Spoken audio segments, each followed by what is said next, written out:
Bonjour, ici le pasteur Joël Spinks. Bienvenue à l'émission Vie de foi.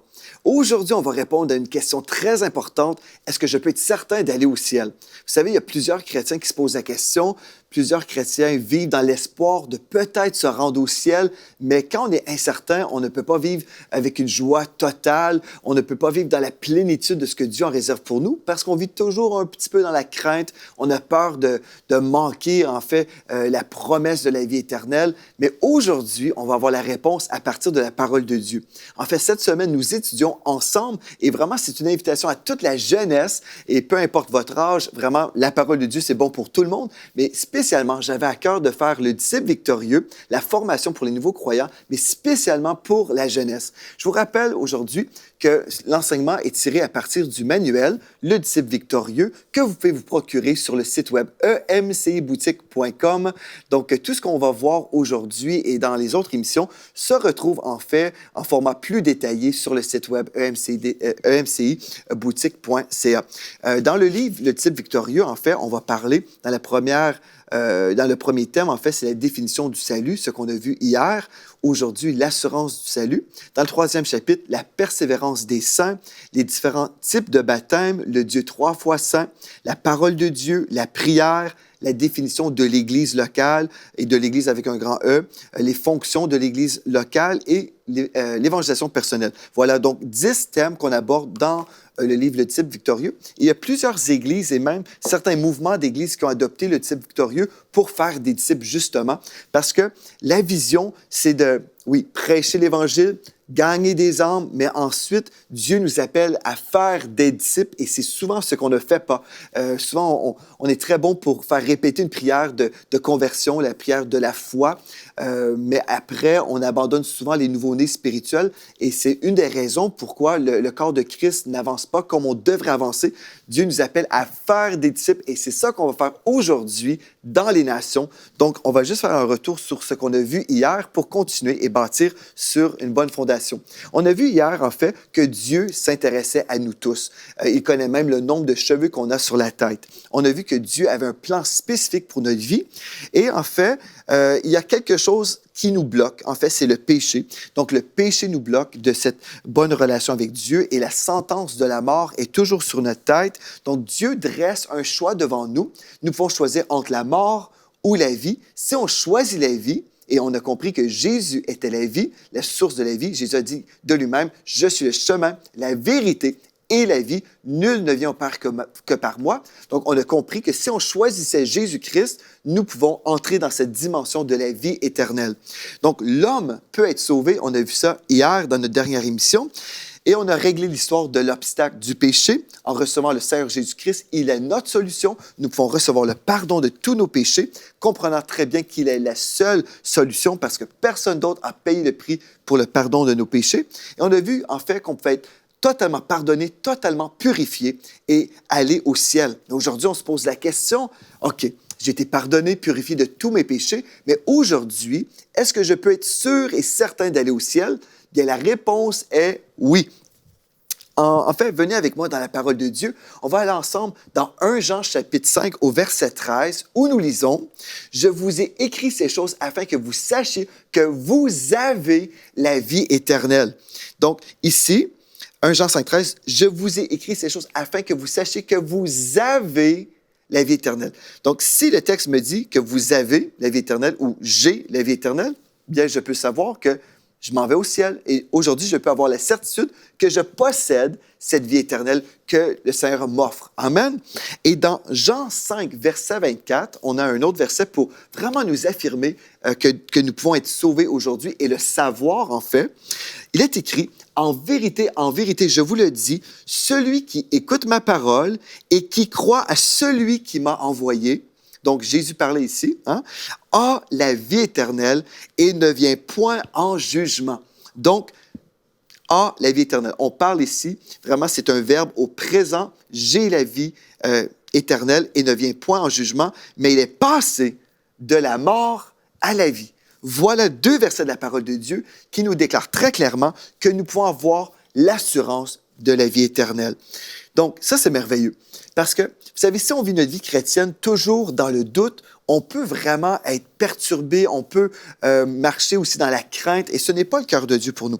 Dieu, en fait, il veut qu'on réalise, il nous a tellement aimés qu'il nous a envoyé son Fils Jésus mourir sur la croix pour qu'on soit pardonné, mais ensuite pour cultiver une bonne relation avec lui, une bonne relation dans la vie de prière, dans la lecture de la parole de Dieu. On apprend à découvrir le cœur de Dieu pour nous, mais sachant aussi que, bon, non seulement j'ai été pardonné, mais Dieu va me conduire tous les jours dans de verts pâturages jusqu'au bout. Je vais me rendre au ciel. Ceci ne veut pas dire que je ne vivrai pas d'épreuves. Non, je vais vivre des épreuves, forcément. Dès que j'accepte le Seigneur Jésus dans ma vie, des fois, je vais vivre plus d'épreuves.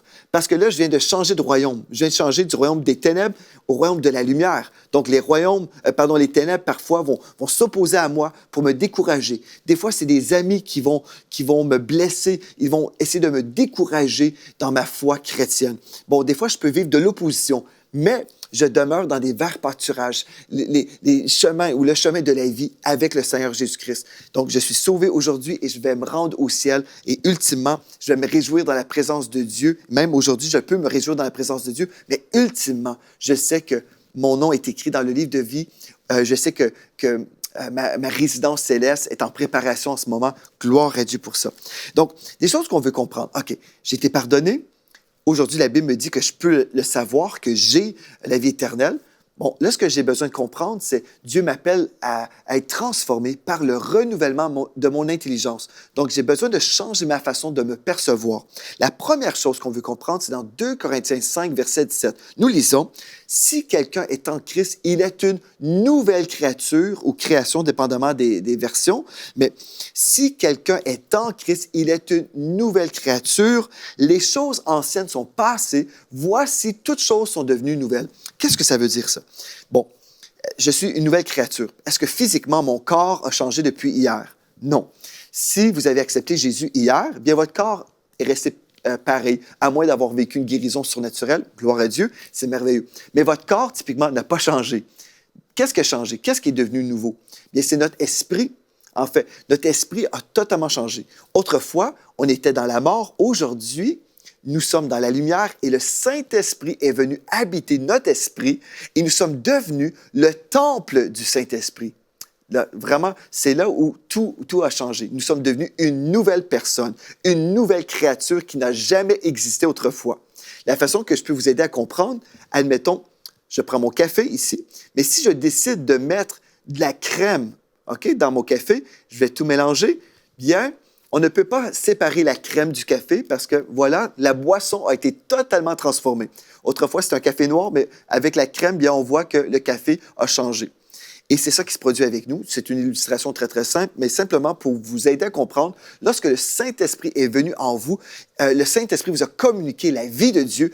Vous êtes passé de la mort à la vie éternelle. Vous ne mourrez jamais. Vous allez passer l'éternité avec Dieu. C'est merveilleux. Donc, vous avez vraiment un héritage glorieux. Vous êtes une nouvelle créature et toutes les choses passées sont passées, c'est-à-dire votre vie de péché, c'est terminé. Mais là, vous allez dire, oui, mais est-ce que tout a changé au niveau de mes pensées? Et la réponse est non.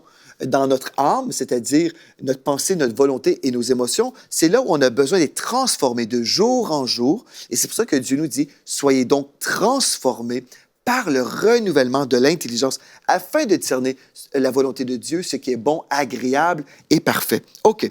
Bon, ce que j'ai besoin de changer maintenant, au lieu de croire dans la défaite et puis dans l'échec et puis, toutes les choses négatives dans lesquelles j'ai pu croire autrefois, aujourd'hui, je vais croire que je suis un victorieux.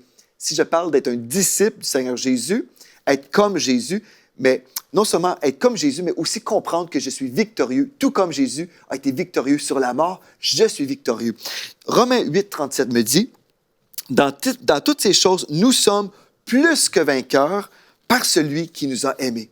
Donc, je suis plus que vainqueur. Je ne suis pas simplement un victorieux ou juste dans la victoire. Je suis plus que vainqueur par celui qui m'a aimé.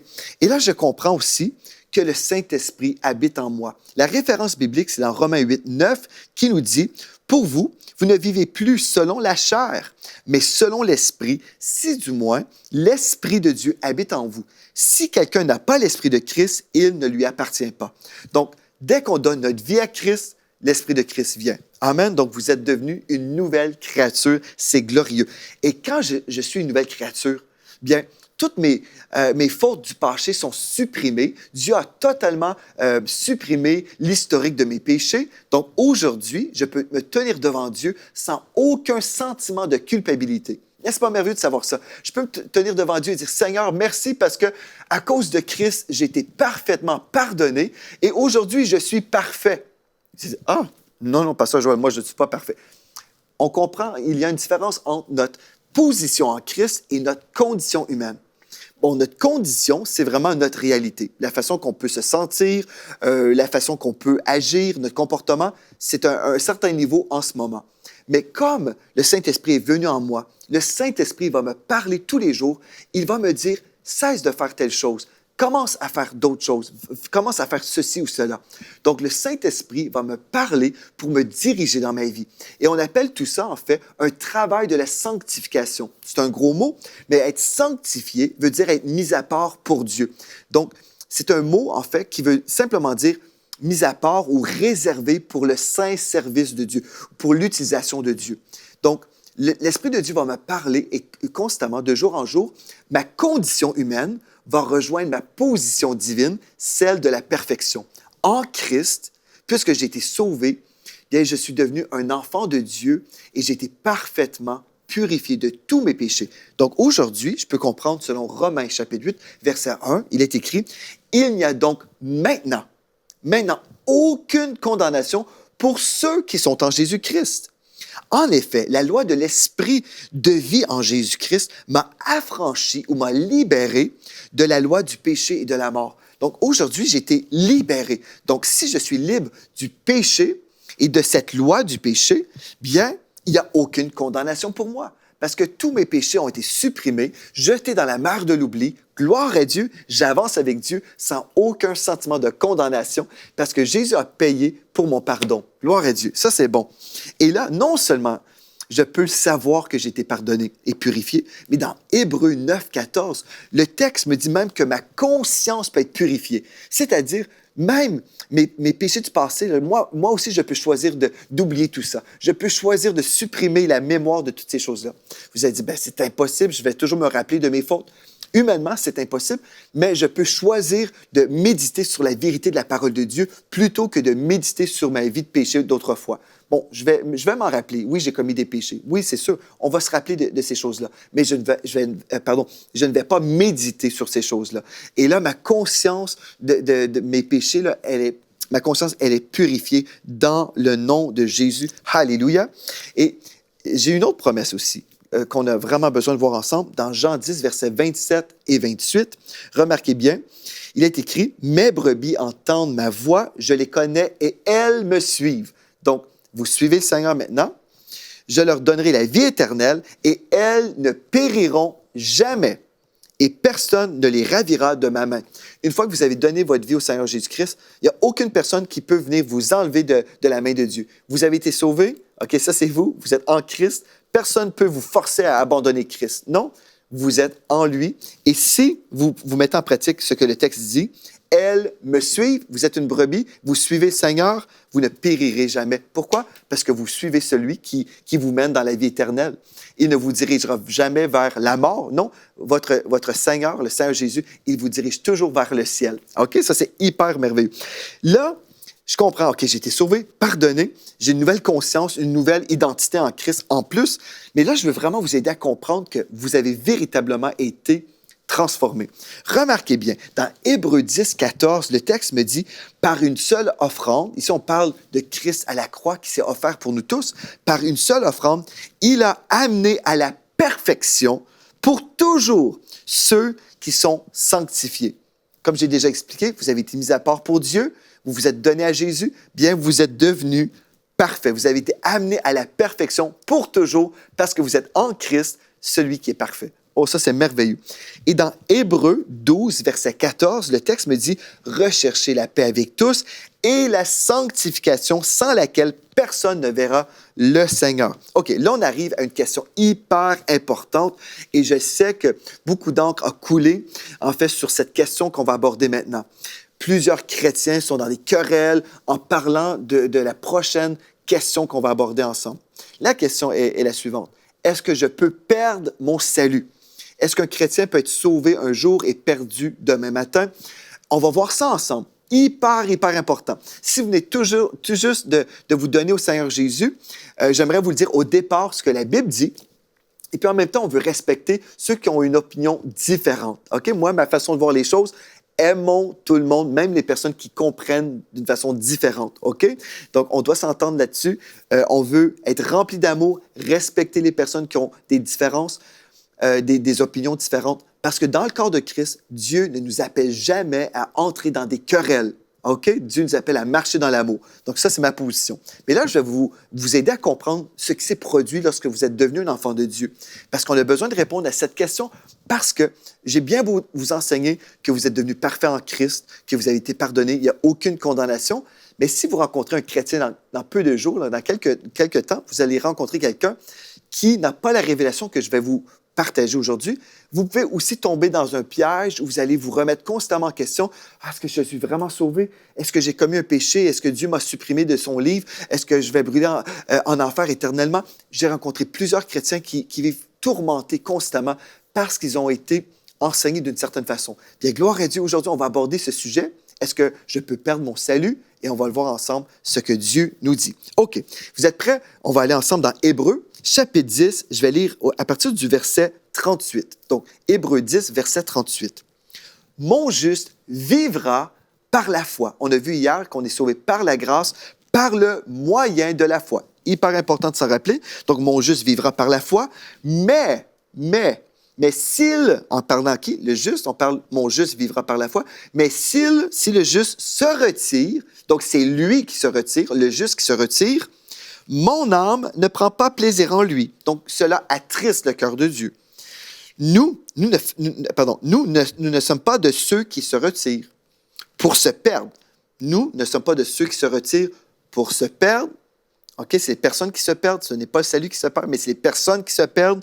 Mais de ceux qui ont la foi pour sauver leur âme. OK, donc, on va lire un autre texte. Après, je vais commencer à vous expliquer. Colossiens, chapitre 1, verset 21 jusqu'à 23, il est écrit « Et vous qui étiez autrefois étrangers et ennemis par vos pensées et par vos mauvaises œuvres, OK, vous étiez dans le péché, il vous a maintenant réconciliés par sa mort dans le corps de sa chair pour vous faire paraître devant lui saint, irrépréhensible et sans reproche. » Alléluia! Je suis saint, irrépréhensible et sans reproche.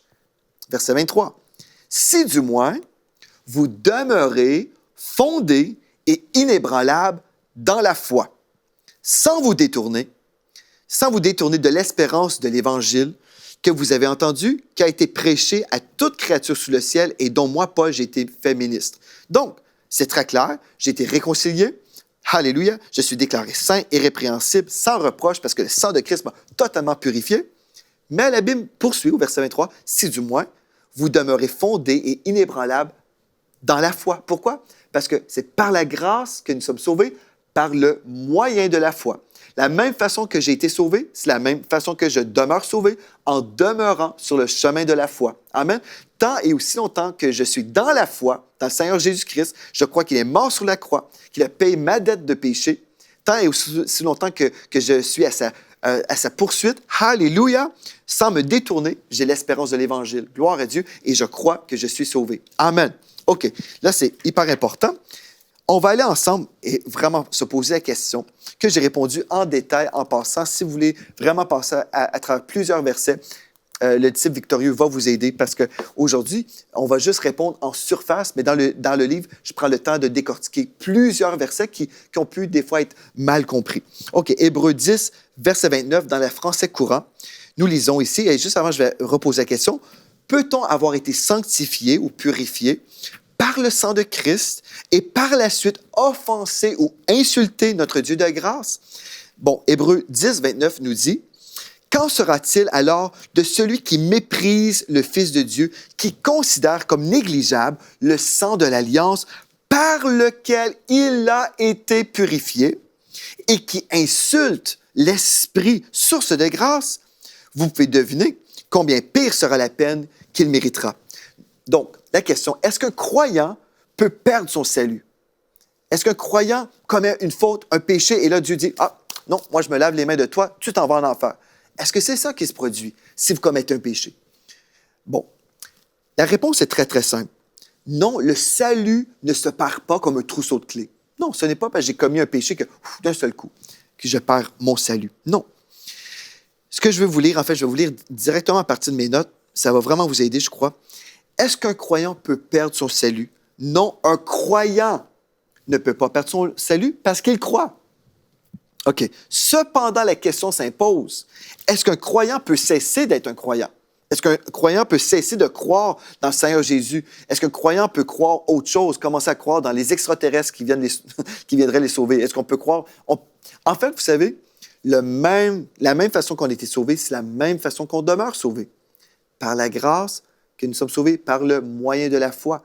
Donc, si je suis un croyant en Jésus-Christ, je ne peux pas perdre mon salut parce que je crois en lui. Mais si je cesse de croire en lui et je renonce à mon salut et je dis non, moi je ne veux rien savoir de Jésus-Christ, bien je ne suis pas un robot captif d'une décision du passé. Le libre arbitre que j'ai reçu va demeurer mon libre arbitre. Si j'ai eu la grâce de pouvoir choisir Christ, j'ai la grâce de choisir Satan si je veux. Je ne suis pas prisonnier de ma décision. Je peux toujours choisir ce que je veux faire dans la vie. Au ciel, c'est les gens qui choisissent de faire de Jésus le Seigneur de leur vie. Donc, ce n'est pas une question que j'ai commis un péché. Là, Dieu m'a supprimé du livre de vie. Et puis, voilà, il y a plusieurs personnes qui sont confuses parce qu'on s'imagine, ah, j'ai commis une faute, peut-être Dieu m'a rejeté maintenant, peut-être je vais brûler en enfer parce que j'ai commis tel péché. Là. Surtout, les nouveaux chrétiens se posent la question, est-ce que Dieu va me rejeter parce que j'ai commis un péché? Non, il y a une vaste différence entre quelqu'un qui commet un péché par une chute, OK? Il y a une différence entre quelqu'un qui chute dans le péché et quelqu'un qui choisit, moi, je renie Christ et je vais vivre dans le péché, je veux vivre pour Satan. Il y a une différence entre quelqu'un qui chute et quelqu'un qui choisit le diable ou qui choisit la chair, qui ne veut rien savoir de Christ. Il y a une grande différence, OK? Donc ça, c'est une chose qu'on veut comprendre. Et vous dites, mais qu'est-ce qu'on doit faire, Pasteur Joël? Est-ce que je dois renaître de nouveau tous les dimanches quand je commets un péché? Non, j'ai déjà vu des gens comme ça. Tous les dimanches, les mêmes personnes avancent en avant lors de l'appel. Le pasteur dit, venez en avant pour donner votre vie à Christ. Il va vous pardonner de tous vos péchés. Et là, d'un dimanche à un autre, on voit toujours les mêmes personnes avancer en avant. Non, une fois qu'on a donné notre vie à Christ, on n'a pas besoin de renaître de nouveau tous les jours, tous les dimanches. Mais ce qu'on va faire, on va se confesser. On va confesser au Seigneur. En fait, dans 1 Jean 1,9, la Bible nous dit, si nous confessons nos péchés, il est fidèle et juste pour nous les pardonner et pour nous purifier de toute iniquité. Ceci veut dire tout simplement que Dieu va nous pardonner de tous nos péchés, tout simplement. Il va nous pardonner de tous nos péchés, mais ce que je dois faire, c'est confesser mes péchés. C'est dire, Seigneur, j'ai manqué le but. Seigneur, je voulais faire telle chose, mais j'ai commis tel péché. Je te demande pardon. Je choisis maintenant de marcher pour toi, avec toi. Et pour toi, oui, certainement. Et je reçois le pardon de mes péchés. J'exerce ma foi dans l'œuvre de la croix. Je crois que Jésus est mort sur la croix pour moi, que son sang a été versé pour moi et que son sang me purifie. Vous savez, c'est pas compliqué. Mais des fois, on a compliqué les choses. Et une des raisons pour on a compliqué les choses, c'est parce qu'il y a un enseignement dans le corps de Christ qu'on retrouve dans la parole qui parle de la prédestination et de l'élection. Bon, je rentre en détail dans le livre Le Disciple victorieux. Mais en gros, à cause de cette croyance que Dieu choisit certaines personnes pour aller au ciel et d'autres non, par déduction, les personnes que Dieu n'aurait pas choisies, en fait, ces personnes-là iraient par déduction directement en enfer. Donc, dans le corps de Christ, il y a des gens qui enseignent la prédestination et l'élection de cette façon-là.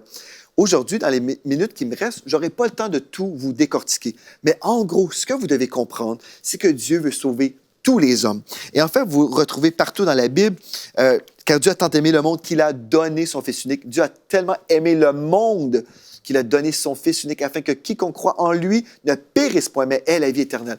Donc, Dieu veut sauver tous les hommes. Il ne veut pas qu'aucun périsse, mais que tous parviennent à la repentance. C'est ça qu'on a vu hier dans notre première émission. Et on le retrouve aujourd'hui dans 2 Pierre 3,9. Vous pouvez le noter, 2 Pierre 3,9. Dieu veut sauver tous les hommes.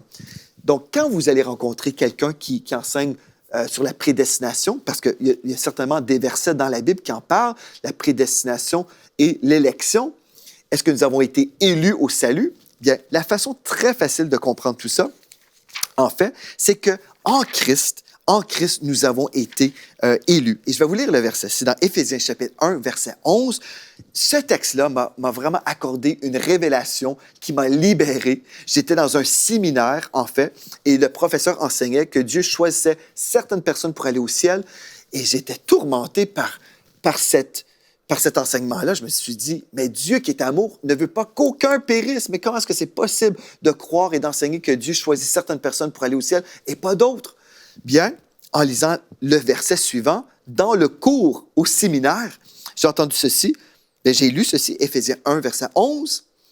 En lui, nous sommes aussi devenus héritiers, ayant été prédestinés, suivant la résolution de celui qui opère toutes choses d'après le conseil de sa volonté. Sa volonté est explicite, il ne veut pas qu'aucun périsse, et c'est en lui que nous sommes devenus héritiers, c'est en lui que nous sommes prédestinés. Parce que Christ est prédestiné pour la gloire. Alléluia, il est dans la gloire aujourd'hui. Et puisque je suis en Christ, je suis prédestiné à vivre la gloire. J'ai été élu également parce que je suis dans celui qui est élu avant la fondation du monde. Christ, en fait, c'est vraiment, c'est le véhicule, si on veut, si on peut parler dans ces termes. Je suis en lui. Puisque je suis en lui, c'est sûr que je reçois mon héritage. Donc, c'est pas compliqué, mais des fois, la tradition des hommes, la religion, la théologie, ça peut des fois rendre les choses compliquées. Mais si on connaît le cœur de Dieu, Dieu nous aime tous, il veut tous nous sauver. Et non seulement il veut qu'on soit pardonné, il veut qu'on vive dans la paix. Donc aujourd'hui, on répond à la question, est-ce que je peux être certain d'aller au ciel? On l'a vu, 1 Jean 5, 13, je vous ai écrit ces choses afin que vous sachiez que vous avez la vie éternelle. Je le sais, j'ai la vie éternelle. Alléluia, je sais. Oui, mais est-ce que tu vas perdre ton salut si tu commets un péché? Non, parce qu'un croyant ne perd pas son salut tant et aussi longtemps qu'il croit en Jésus-Christ et tant et aussi longtemps qu'il veut vivre pour lui. Mais si je me détourne et je renie ma foi en Christ, là, c'est autre chose. Mais c'est vraiment un virage assez sérieux. Ce n'est pas parce que j'ai commis un péché que d'un seul coup, Dieu me supprime du livre de la vie et puis voilà, il dit non, tu as commis un péché, non, je te bannis pour l'éternité. Non, soyez en paix, frères et sœurs. Soyez en paix. Savourez la vie éternelle que vous avez reçue. C'est mon cœur, en fait, pour vous, que vous puissiez vraiment savourer cette vie éternelle. Et là, aller de gloire en gloire et avoir une bonne relation avec le Seigneur pour aussi gagner des âmes à Christ. C'est super merveilleux. Le diable, il veut nous voler, nous égorger, nous détruire. Il veut nous troubler, nous tourmenter.